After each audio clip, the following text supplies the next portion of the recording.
نحمده ونستعينه ونستغفره ونعوذ بالله من شرور أنفسنا ومن سيئات أعمالنا من يهده الله فلا مضل له ومن يضلله فلا هادي له وأشهد أن لا إله إلا الله وأشهد أن محمدا عبده ورسوله يا أيها الذين آمنوا اتقوا الله حق تقاته ولا تموتن إلا وأنتم مسلمون يا أيها الناس اتقوا ربكم الذي خلقكم من نفس واحدة وخلق منها زوجها وبث منهما رجالا كثيرا ونساء واتقوا الله الذي تساءلون به والأرحام إن الله كان عليكم رقيبا يا أيها الذين آمنوا اتقوا الله وقولوا قولا سديدا يصلح لكم أعمالكم ويغفر لكم ذنوبكم ومن يطع الله ورسوله فقد فاز فوزا عظيما أما بعد فإن أصدق الحديث كتاب الله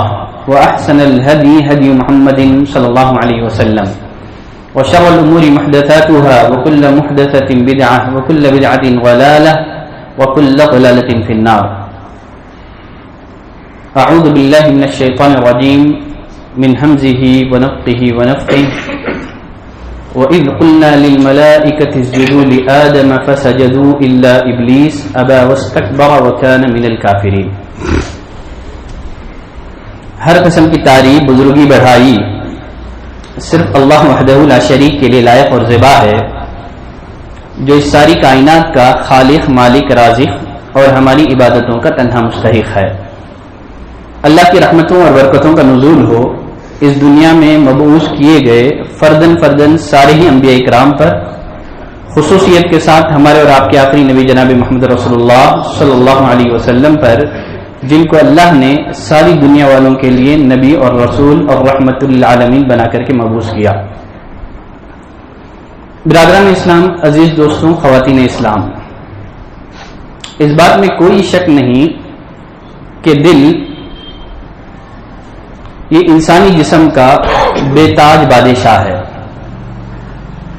جسم کے بقیہ اعضاء اس کے لشکر ہیں.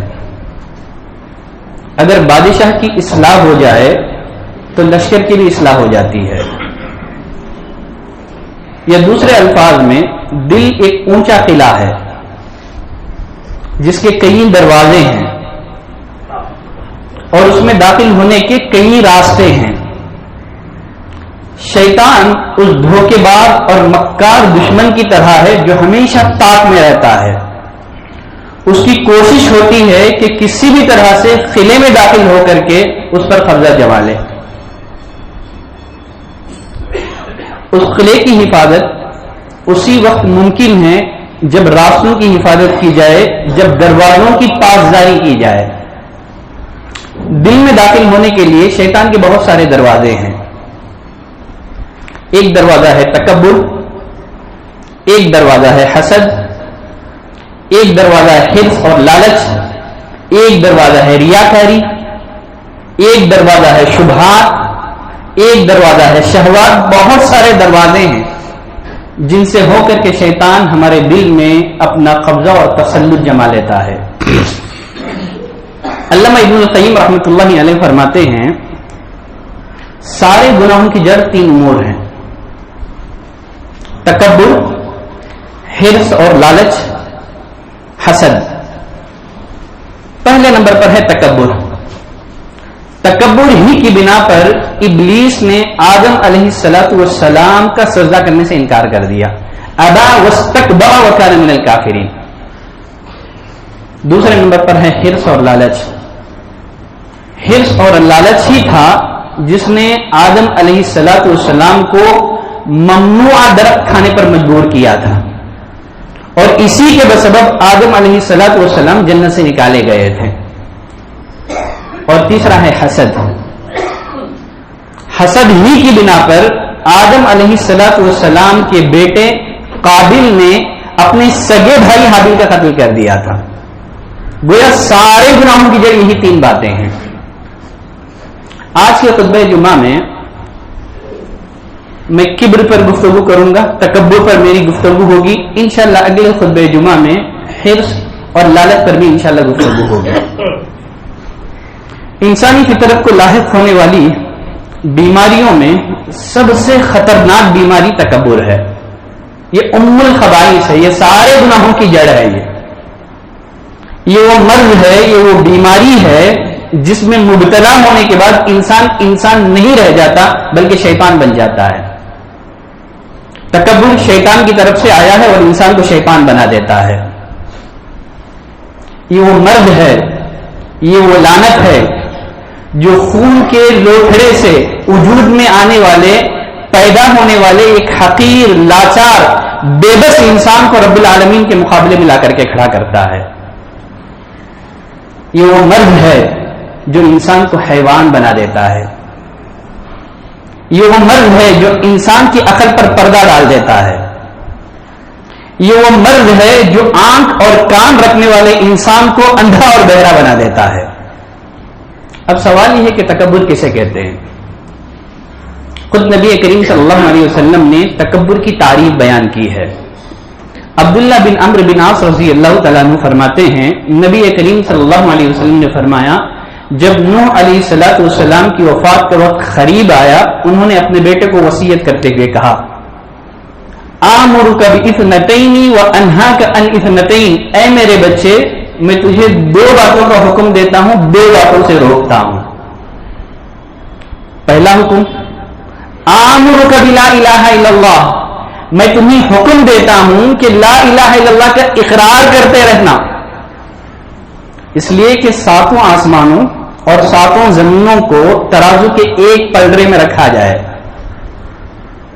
اور دوسرے پلڑے میں لا الہ الا اللہ کو رکھ کر کے اگر وزن کیا جائے تو لا الہ الا اللہ کا جو پلڑا ہے وہ بھاری ہوگا، وزندار ہوگا، وہ جھک جائے گا. اور دوسرا حکم سبحان اللہ و بحمدہ، اس کا ورد کرتے رہنا، اس تسبیح کا کثرت سے اہتمام کرنا. کیوں؟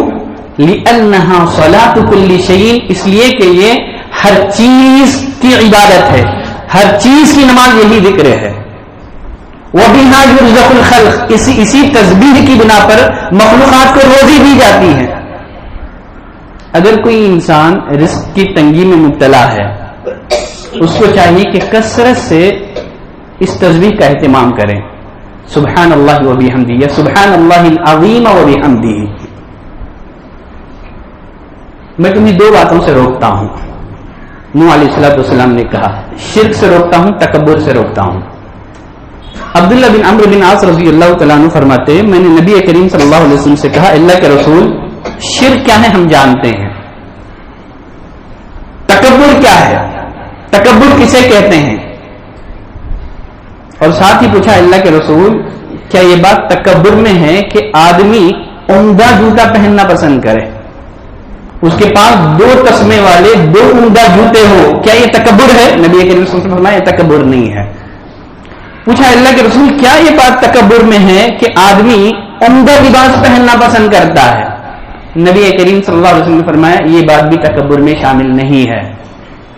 عبداللہ بن عمرو بن عاص رضی اللہ تعالیٰ عنہ نے پوچھا اللہ کے رسول آدمی پسند کرتا ہے کہ اس کی عمدہ سواری ہو، کیا یہ تکبر میں ہے؟ نبی کریم صلی اللہ علیہ وسلم نے فرمایا یہ بات بھی تکبر میں شامل نہیں ہے. عبداللہ بن عمرو بن عاص نے کہا اللہ کے رسول آدمی چاہتا ہے کہ دوستوں کی مجلس میں جائیں، ان کے ساتھ گفتگو کریں، دوستوں کی مجلس میں بیٹھنا، کیا یہ تکبر میں شامل ہے؟ نبی کریم صلی اللہ علیہ وسلم نے فرمایا یہ ساری چیزیں تکبر کی تعریف میں شامل نہیں ہیں. پھر پوچھا اللہ کے رسول پھر تکبر کسے کہتے ہیں؟ نبی کریم صلی اللہ علیہ وسلم نے تکبر کی تعریف بیان کی. تکبر کیا ہے؟ سفح الحق وغمس الناس. تکبر نام ہے حق کو ٹھکرانے کا، تکبر نام ہے لوگوں کو حقیر جاننے کا. گویا اس حدیث میں نبی کریم صلی اللہ علیہ وسلم نے تکبر کی دو قسمیں بیان کی ہیں. ایک ہوتا ہے حق کے مقابلے میں تکبر، ایک مخلوق کے مقابلے میں تکبر. پہلا حق کے مقابلے میں تکبر کہ انسان حق کو ٹھکرا دے، حق کا انکار کر دے. اس کائنات میں سب سے پہلے جس نے حق کو انکار کیا تھا، جس نے حق کو جھٹلایا تھا وہ ابلیس تھا. اللہ کے حکم کے مقابلے میں سب سے پہلے جس نے اپنی عقل کا استعمال کیا تھا وہ ابلیس تھا. اللہ نے حکم دیا کہ آدم کو سجدہ کرو. ابلیس نے اپنی عقل کو بنیاد بنایا, اپنی عقل کو کسوٹی بنائی, کہا انا خیر منہ, میں تو آدم سے بہتر ہوں. اللہ تو نے مجھے آگ سے پیدا کیا ہے, آدم کو مٹی سے پیدا کیا ہے, میں بہتر ہو کر کے اپنے سے کم کر کے کیسے سجدہ کروں؟ اس کی وجہ سے وہ ملعون قرار پایا. تو کائنات میں سب سے پہلے حق کا انکار کرنے والا, حق کو جھٹلانے والا ابلیس تھا. ایک مسلمان کو چاہیے کہ جب حق اس کے سامنے واضح ہو جائے اس کو قبول کریں, سمعنا و اطعنا کا جو رویہ ہے اس کو اختیار کریں. اگر ہم سابقہ اقوام ان کی تاریخ کا مطالعہ کرتے ہیں, پتہ چلتا ہے کہ سابقہ اقوام نے انبیاء کی جو دعوت کو ٹھکرا دیا تھا اس کی وجہ یہی تکبر ہے اور سرکشی ہے. اللہ نے فرمایا انہم کانوا اذا قیل لہم لا الہ الا اللہ یستکبرون, یہ وہ لوگ ہیں جب ان سے کہا جاتا اللہ کے علاوہ کوئی معبود نہیں, تکبر کرتے ہو. تکبر کی بنا پر انہوں نے حق کو ٹھکرا دیا تھا. ایک صحابی رسول غالباً محمد بن مسلمہ, سلمہ بن اکوع رضی اللہ تعالیٰ عنہ فرماتے ہیں ایک آدمی نبی کریم صلی اللہ علیہ وسلم کے سامنے لیفٹ ہینڈ سے کھانے لگا, بائیں ہاتھ سے کھانے لگا. نبی کریم صلی اللہ علیہ وسلم نے اس شخص سے کہا کل بیمینک, اپنے دائیں ہاتھ سے کھانا کھاؤ. اس نے کہا لا استطیع, میں ایسے نہیں کر سکتا. حالانکہ وہ دائیں ہاتھ سے کھانے پر قادر تھا. ما منعہ الا الکبر, صرف تکبر کی بنا پر اس نے کہا کہ میں نہیں کھا سکتا. نبی کریم صلی اللہ علیہ وسلم نے فرمایا کہ لستطاعت, تو ایسا کر بھی نہ پائے. نبی کریم صلی اللہ علیہ وسلم نے بددعا کر دی, آپ صلی اللہ علیہ وسلم کی بددعا قبول کر لی گئی. وہ پوری عمر اپنا دایاں ہاتھ اپنے منہ تک نہیں اٹھا سکا. تکبر ایک ایسی لعنت ہے, اگر کسی انسان کے دل و دماغ پر تکبر کا بھوت سوار ہو جائے, ایسے انسان سے توقع نہیں کی جا سکتی کہ وہ راہ راست پر آ جائے گا. اس لیے کہ تکبر کی بنا پر آدمی حق کو قبول کرنا تو دور کی بات ہے, حق کو سننے کے لیے بھی تیار نہیں ہوتا. اللہ نے قرآن مجید میں فرمایا وَإِذَا تُتْلَى عَلَيْهِ آيَاتُنَا وَلَّى مُسْتَكْبِرًا كَأَن لَّمْ يَسْمَعْهَا, جب اس کے سامنے ہماری آیتیں پڑھی جاتی ہیں ایسے منہ موڑ کر بھاگتا ہے گویا اس نے ہماری باتیں سنی ہی نہیں ہیں, گویا اس نے ہماری آیتیں سنی ہی نہیں ہیں, گویا ان کے کانوں میں ڈانٹ ہے. آپ ایسے لوگوں کو دردناک عذاب کی خوشخبری سنا دیجیے. بلکہ ایسے لوگ جو متکبر مزاج کے ہوتے ہیں ایک قدم آگے بڑھ کر کے لوگوں کو حق سننے سے بھی روکتے ہیں, حق قبول کرنے سے بھی روکتے ہیں. اللہ نے قرآن مجید میں فرمایا وَمِنَ النَّاسِ مَن يَشْتَرِي لَهْوَ الْحَدِيثِ لِيُضِلَّ عَن سَبِيلِ اللَّهِ بِغَيْرِ عِلْمٍ وَيَتَّخِذَهَا هُزُوًا, لوگوں میں بعض ایسے بھی ہیں جو لہو الحدیث خریدتے ہیں, جو گانے بجانے کے آلات خریدتے ہیں تاکہ بلا علم کے لوگوں کو گمراہ کیا جا سکے. یہی وہ لوگ ہیں جن کے لیے اللہ نے دردناک عذاب تیار کر رکھا ہے. یہ آیت کریمہ نضر بن حارث کے بارے میں نازل ہوئی. اس نے گانے بجانے والی لونڈیاں خریدی, جس کے بارے میں بھی اس کو پتا چلتا کہ وہ نبی کریم صلی اللہ علیہ وسلم کی دعوت کی طرف مائل ہو رہا ہے, اس کو پکڑ کر کے ان گانے بجانے والی لونڈیوں کے پاس لاتا, ان سے کہتا کہ اس کو کھلاؤ پلاؤ, اس کو گانے سناؤ اور اس کو سمجھاؤ بتاؤ محمد صلی اللہ علیہ وسلم یا محمد جس چیز کی طرف دعوت دے رہا ہے یہ اس سے بہتر ہے. تو تکبر کی تاریخ میں پہلی چیز یہ ہے کہ آدمی حق کو ٹھکرا دے. اور ایک ہوتا ہے مخلوق کے مقابلے میں تکبر. مخلوق کے مقابلے میں تکبر کیا ہے؟ مخلوق کے مقابلے میں تکبر یہ ہے کہ آدمی لوگوں کو حقیر جانے, لوگوں کو کمتر سمجھے.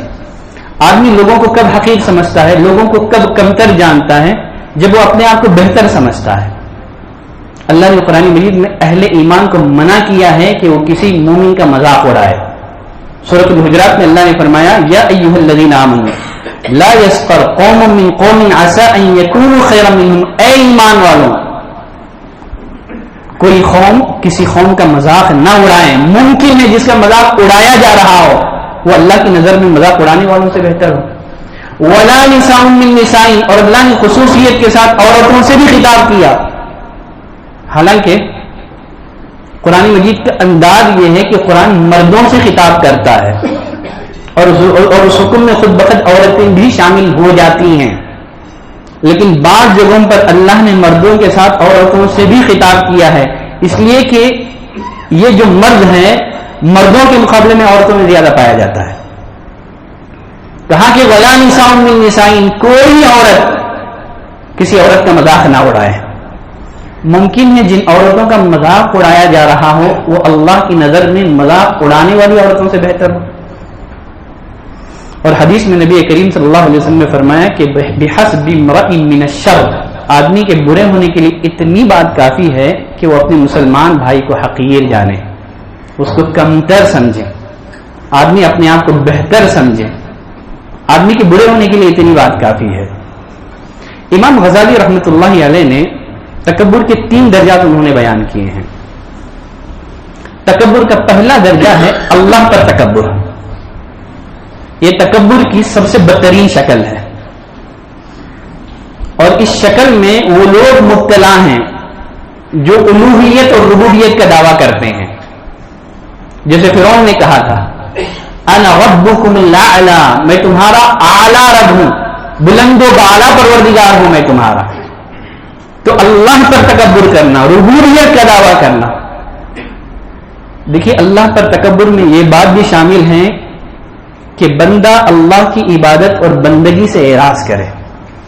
بندے کا کام بندگی ہے، اللہ نے ہمیں پیدا کیا ہے اس کی عبادت اور بندگی کے لیے. وما خلقت الجن والانس الا لیعبدون، اللہ نے فرمایا ہماری زندگی کا مقصد، ہمیں وجود میں لانے کا مقصد ہی اس کی عبادت ہے. اگر کوئی آدمی اللہ کی عبادت اور بندگی سے اعراض کرتا ہے یہ بھی اللہ پر تکبر ہے. اللہ نے فرمایا ان الذین یستکبرون عن عبادتی، یقیناً جو لوگ میری عبادت سے اعراض کرتے ہیں وہ ذلیل و خوار ہو کر کے جہنم میں داخل کیے جائیں گے. ابلیس نے کتنے سجدوں کا انکار کیا تھا؟ ابلیس نے ایک سجدہ نہیں کیا تھا. انجام کیا ہوا؟ نتیجہ کیا ہوا؟ وہ ملعون قرار پایا. اور نہ جانے ہم لوگ دن رات میں کتنے سجدے چھوڑ دیتے ہیں، پھر بھی اس امید میں ہیں کہ رب کی جنت میں جگہ مل جائے گی. ابلیس نے ایک سجدہ نہیں کیا، وہ دھکار دیا گیا، اللہ کی رحمت سے دور کر دیا گیا. ہم کتنے سجدے چھوڑ دیتے ہیں، ہمیں نمازوں کی کوئی فکر نہیں ہے، پھر بھی اس امید میں جی رہے ہیں کہ جنت میں جگہ ملے گی. یہ شیطانی دھوکہ ہے.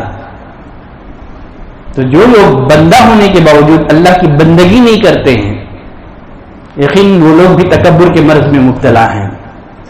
تو تکبر کا پہلا درجہ ہے اللہ پر تکبر. اور دوسرا رسول پر تکبر کرنا. رسول پر تکبر کیا ہے؟ آپ کی نبوت کا انکار کر دینا. جب موسیٰ اور ہارون علیہ الصلوۃ والسلام فرعون کے دربار میں پہنچے، فرعون کو توحید کی دعوت دی، توحید سمجھایا. درباریوں نے کیا کہا؟ انؤمن لبشرین مثلنا، کیا ہم اپنے جیسے 2 انسانوں پر ایمان لائیں؟ قوم ثمود نے کہا تھا ابشرا منا واحدا نتبعہ، کیا ہم اپنے جیسے آدمی کی پیروی کریں؟ اللہ کسی فرشتے کو رسول بنا کر کے کیوں نہیں بھیج دیتا؟ تو انہوں نے رسولوں کا انکار کر دیا. یہ رسول پر تکبر ہے. اور رسول پر تکبر یہ بھی ہے کہ آدمی اپنی عقل کو معیار بنا کر کے نبی کریم صلی اللہ علیہ وسلم کی احادیث کا اور آپ کے فرامین کا انکار کرنے لگے. رسول پر تکبر میں یہ بات بھی شامل ہے کہ آپ کے لائے ہوئے دین کو تعلیم اور ترقی کی راہ میں رکاوٹ تصور کرے. بہت سارے لوگ یہ کہتے ہیں کہ اسلام یا نبی کی جو تعلیمات ہیں یہ ترقی کے راہ میں، تعلیم کے راہ میں رکاوٹ ہے، یہ نبی پر تکبر ہے. حالانکہ آپ صلی اللہ علیہ وسلم جو دین دنیا والوں کے سامنے پیش کیا ہے اس دین میں تعلیم کی جتنی اہمیت بیان کی گئی ہے آپ کو کسی دین میں تعلیم کی اتنی اہمیت نہیں ملے گی. یہ رسول پر تکبر ہے. اور تکبر کا تیسرا درجہ امام غزالی رحمۃ اللہ علیہ فرماتے ہیں مخلوق پر تکبر ہے. انسانی معاشرے میں کوئی گھر ایسا نہیں ہے جو اس وبا سے پاک ہو. روزانہ کتنی دفعہ ہم اپنی زبان سے ابلیس کے اس جملے کو دہراتے ہیں, انا خیر منہ, میں بہتر ہوں, میں اس سے بہتر ہوں. یہ تکبر ہے. علامہ ابن القیم رحمۃ اللہ علیہ فرماتے ہیں کہ 3 الفاظ ایسے ہیں جن کے استعمال سے ہم کو بچنا چاہیے. میں, میرا, میرے پاس. اس لیے کہ یہ 3 الفاظ ایسے ہیں جس کی بنا پر ابلیس, فرعون, قارون یہ تباہ و برباد کر دیے گئے. میں, ابلیس نے کہا تھا انا, میں, انا خیر منہ, میں آدم سے بہتر ہوں. اور دوسرا ہے میں, میرا. فرعون نے کہا تھا الیس لی ملک مصر, کیا ملک مصر میرا نہیں ہے, مصر کی بادشاہت میری نہیں ہے. اور تیسرا ہے میرے پاس. قارون نے کہا تھا انما اوتیتہ علی علم عندی, میرے پاس جو مال اور دولت جمع ہے میں نے اپنے علم کی بنا پر اسے حاصل کیا ہے. تکبر کے نقصانات کیا ہیں؟ تکبر کے بہت سارے نقصانات ہیں. دنیاوی نقصانات بھی ہیں اور اخروی نقصانات بھی ہیں. تکبر کا ایک نقصان یہ ہے کہ تکبر آدمی کو کفر اور شرک میں مبتلا کر دیتی ہے. اللہ نے ابلیس کے بارے میں فرمایا کہ ابا واستکبر وکان من الکافرین, ابلیس کافروں میں ہو گیا تکبر کی بنا پر. تو تکبر آدمی کو کفر اور شرک میں مبتلا کر دیتی ہے. اور تکبر کرنے والے سے اللہ محبت نہیں کرتا ہے. اللہ ایسے آدمی سے بغض رکھتا ہے, نفرت کرتا ہے. اللہ ایسے آدمی کو ناپسند کرتا ہے. اللہ نے فرمایا انہ لا یحب المستکبرین, یقیناً جو لوگ تکبر کرتے ہیں اللہ ان سے محبت نہیں کرتا ہے. جب اللہ کسی سے محبت نہ کریں, جب اللہ کسی کو ناپسند کریں تو لوگوں کے دلوں میں بھی اس کی نفرت ڈال دی جاتی ہے. لوگ بھی اس سے نفرت کرنے لگتے ہیں. ابو ہریرہ رضی اللہ تعالیٰ عنہ کی وہ حدیث آپ نے سن رکھی ہے. نبی کریم صلی اللہ علیہ وسلم نے فرمایا جب اللہ کسی بندے سے محبت کرتا ہے جبریل علیہ الصلوۃ والسلام کو اپنے پاس بلاتا ہے, فرماتا ہے کہ اے جبریل میں فلاں بندے سے محبت کرتا ہوں لہذا تم بھی اس سے محبت کرو. جبریل علیہ الصلوۃ والسلام اس سے محبت کرنے لگتے ہیں. پھر فرشتوں میں اعلان کرتے ہیں اے فرشتوں کی جماعت, فلاں بندے سے فلاں انسان سے اللہ محبت کرتا ہے لہذا تم بھی اس سے محبت کرو.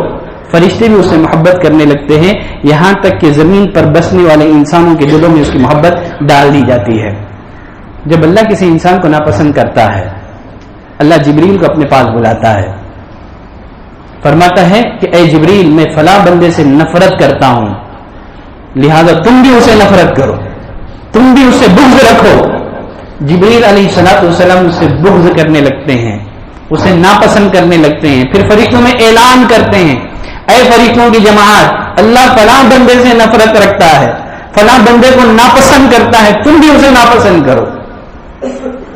آسمان کی مخلوق اسے نفرت کرنے لگتی ہے یہاں تک کہ زمین پر بسنے والے لوگوں کے دلوں میں بھی اس کی نفرت ڈال دی جاتی ہے. ایسا آدمی لوگوں کے درمیان ذلیل اور خوار ہو جاتا ہے جو تکبر کی روش اختیار کرتا ہے.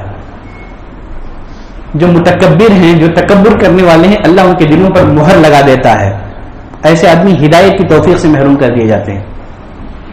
اللہ نے فرمایا كذلك يطبع الله على كل قلب متكبر جبار, اللہ ہر سرکش اور تکبر کرنے والوں کے دل پر مہر لگا دیتا ہے. آدمی ہدایت سے محروم ہو جاتا ہے. تکبر کا نقصان کیا ہے؟ تکبر کا ایک نقصان یہ ہے کہ تکبر کرنے والا جنت میں نہیں جائے گا. عبداللہ بن مسعود رضی اللہ تعالیٰ عنہ راوی ہیں, نبی کریم صلی اللہ علیہ وسلم نے فرمایا لا يدخل الجنة من كان في قلبه مثقال ذرة من کبر, اگر کسی کے دل میں رائی کے دانے کے برابر بھی کبر ہوگا وہ جنت میں نہیں جائے گا. صحابہ نے پوچھا اللہ کے رسول آدمی چاہتا ہے کہ اس کا لباس اچھا ہو, اس کے جوتے عمدہ ہو, کیا یہ تکبر میں ہے؟ نبی کریم صلی اللہ علیہ وسلم فرمایا یہ تکبر نہیں ہے. تو معلوم کیا ہوا کہ جائز حد تک آدمی اچھا لباس پہنے, عمدہ لباس پہننے, یہ دینداری کے خلاف نہیں ہے, لیکن اس کی بنا پر آدمی لوگوں پر فخر کرے, لوگوں کو حقیر سمجھیں تو پھر یہ بات تکبر میں آئے گی.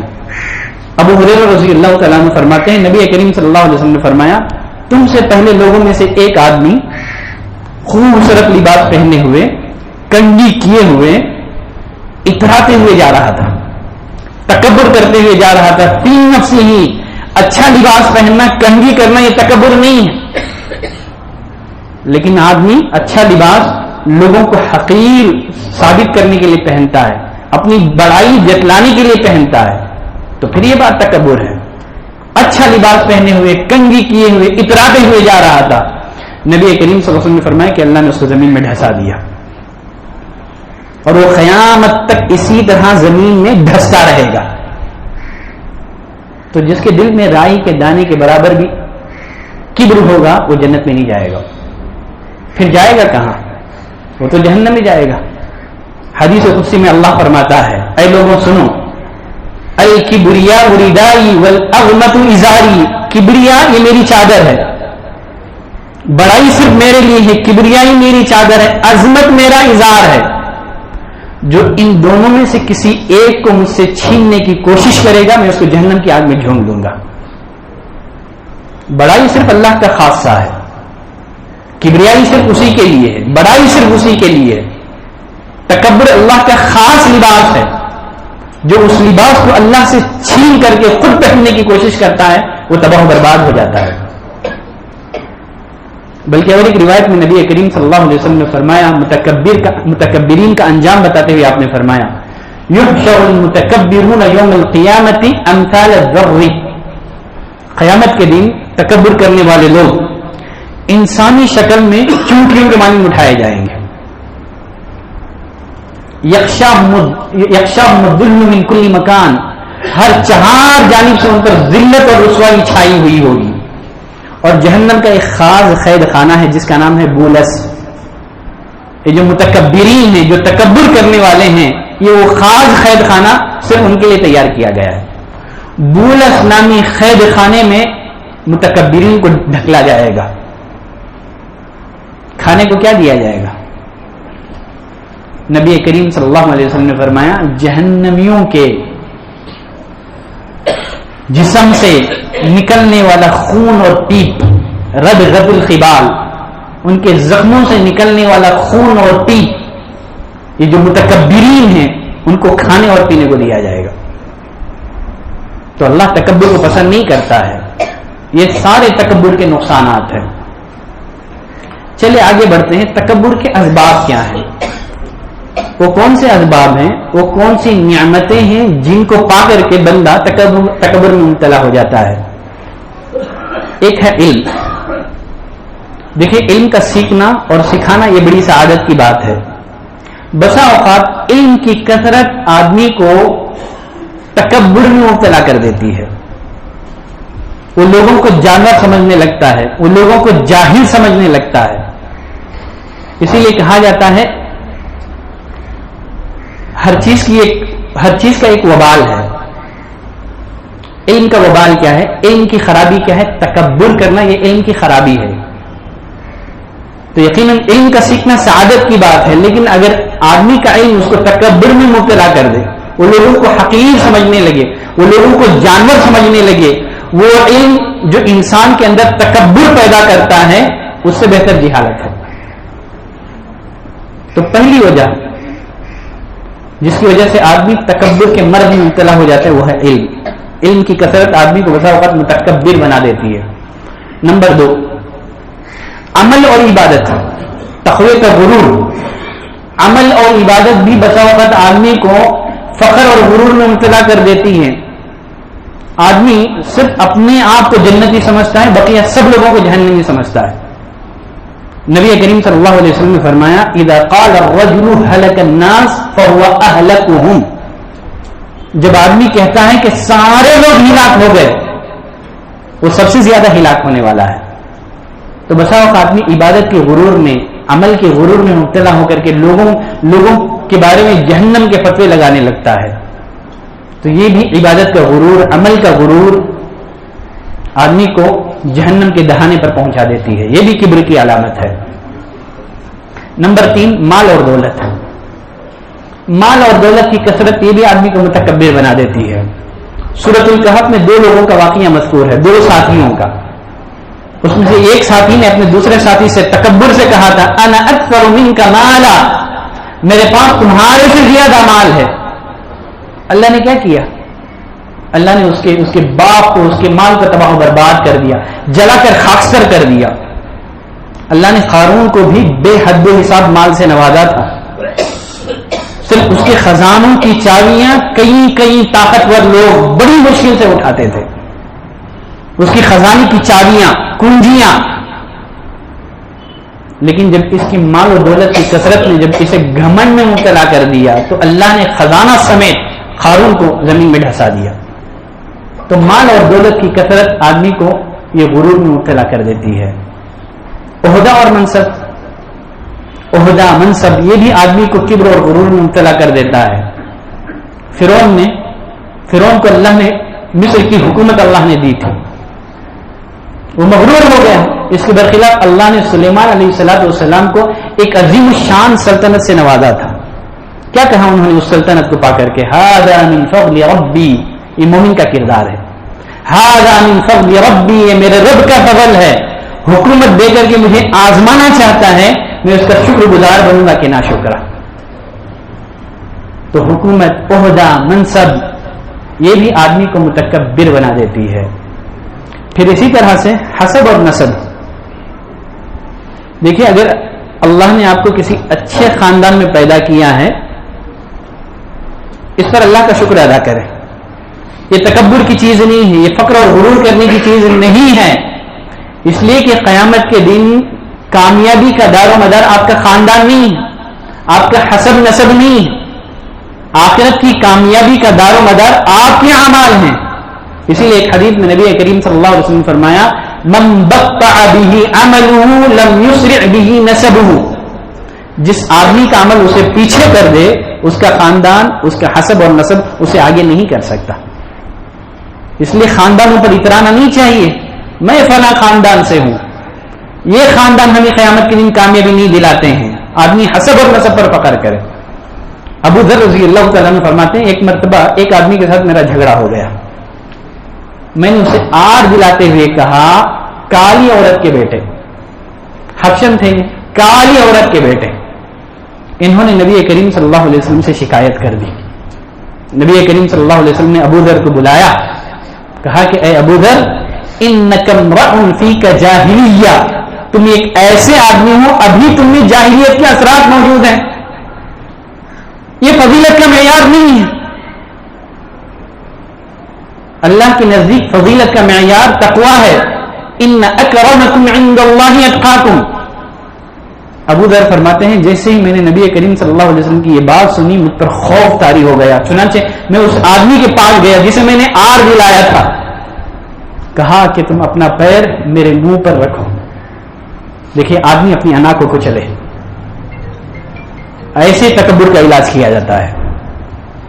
کہا میں نے جو تم سے بدتمیزی کی ہے، جو میں نے تم کو برا بھلا کہا ہے حسب اور نسب کی بنا پر، کہا تم اپنا پیر میرے منہ کے اوپر رکھ دو تاکہ میری اس بات کا کفارہ ہو جائے.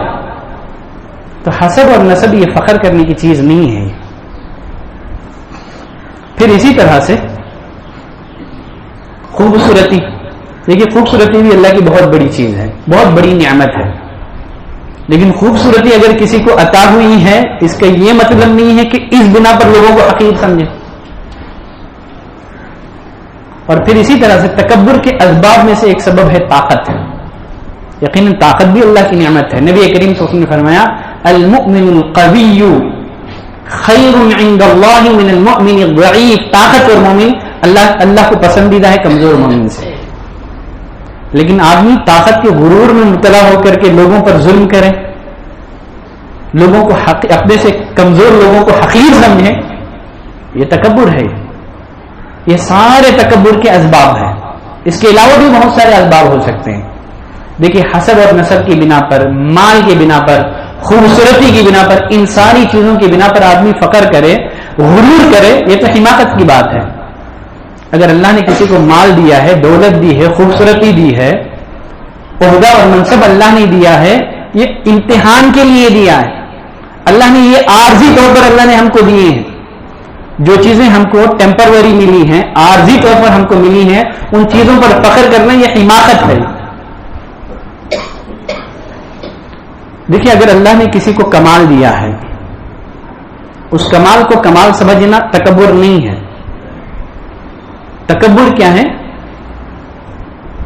کہ آدمی اس کمال کو اپنا ذاتی کمال سمجھے.